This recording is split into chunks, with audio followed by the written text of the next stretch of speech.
চলুন আজ আপনাদের এই বনেদি বাড়ির জগদ্ধাত্রী পুজোর গল্প শেয়ার করি।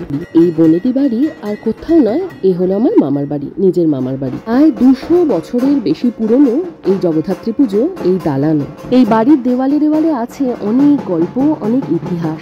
আপনারা শুনলে আশ্চর্য হবেন। এই যে দেখছেন ঠাকুর দালান, এই ঠাকুর দালানে বসে শ্রী শ্রী রামকৃষ্ণ পরমহংসদেব একসময় পুজো করে গেছেন, নারায়ণ পুজো।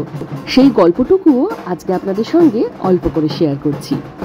আজ হচ্ছে পুজো শুরু হওয়ার আগের দিন। যে ঢাকিদের দেখছেন তারা এসছে অনেক দূর থেকে, আর এরাও বংশ পরম্পরায় প্রায় 3-4 পুরুষ ধরে আমাদের মামার বাড়িতে ঢাক বাজান। আমার মামার বাড়ি দক্ষিণেশ্বরে, যেখানে 200 বছরের পুরনো জগদ্ধাত্রী পুজো হয়, সেটা তো বললামই। এই বাড়ির প্রত্যেকটা কোণ কথা বলে অতীতের সঙ্গে। এই যে ঢাকের বাদ্য শেয়ার করছি আমাদের মামার বাড়ির, এই ঢাক বাজানোর একটা প্যাটার্ন আছে। আমি জন্ম থেকে এই এক আওয়াজ শুনে যাচ্ছি।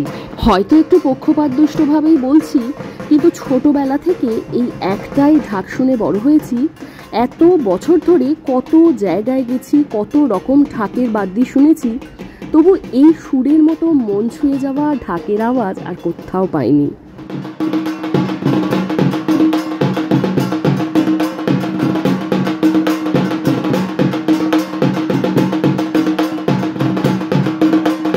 তো এই আওয়াজটার সঙ্গে জুড়ে রয়েছে আমার শৈশব।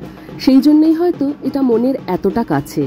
সময় অনেক কিছুই বদলে দিয়েছে, হয়তো সবসময় গিয়ে দাঁড়াতে পারি না, কিন্তু আজও এই ঢাকের শব্দ আমাকে ফের নিয়ে যায় আমার সেই ফেলে আসা ছেলেবেলায়।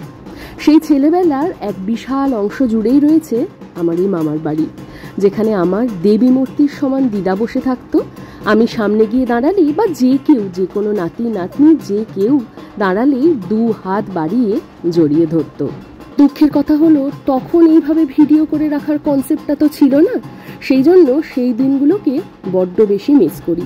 এখন মনে হয় আর কটা বছর আগে যদি ভিডিও করতাম বা ভিডিও করা শুরু করতাম, তাহলে হয়তো দিদার আদরটাকেও ভিডিওর মধ্যে কিছুটা হলেও বাঁচিয়ে রাখতে পারতাম।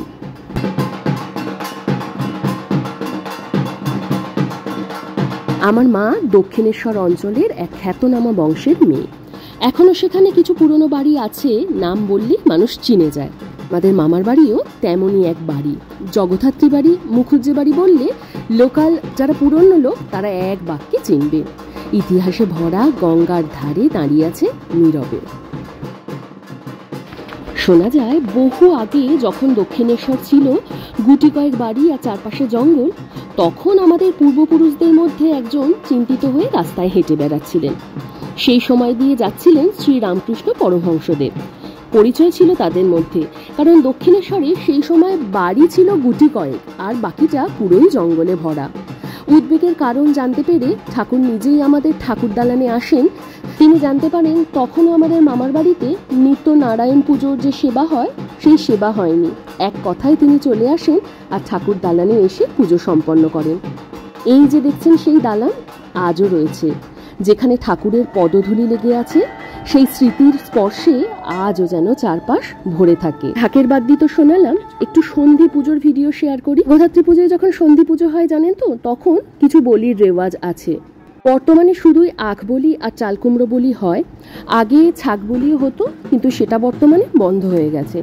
এই সময় একটা আশ্চর্য গায়ে কাঁটা দেওয়া পরিবেশ তৈরি হয়। দেখুন, মায়ের সন্ধি পুজোর আরতি হচ্ছে, মাঝখানে জ্বলছে 108 প্রদীপ, আর মাঝখানের এই জায়গা একদম ফাঁকা রাখা হয় যাতে দূর দূরান্ত পর্যন্ত যে আসবে প্রত্যেকে মায়ের মুখ দর্শন করতে পারে।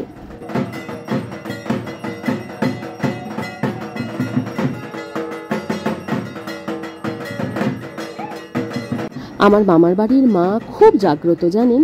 এমন বহু অলৌকিক ঘটনার কথা প্রজন্ম থেকে প্রজন্মে চলে আসছে। সেই গল্পও কিছু যেগুলো আমরা জেনেছি দিদার কাছ থেকে, সেগুলো আপনাদের সঙ্গে শেয়ার করব।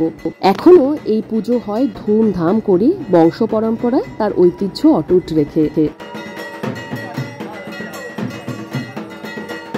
আজ এই অবধি না হয় শেয়ার করলাম। আপনারা যদি আরও গল্প জানতে সত্যি উৎসাহী হন, তাহলে আমি শেয়ার করব অবশ্যই।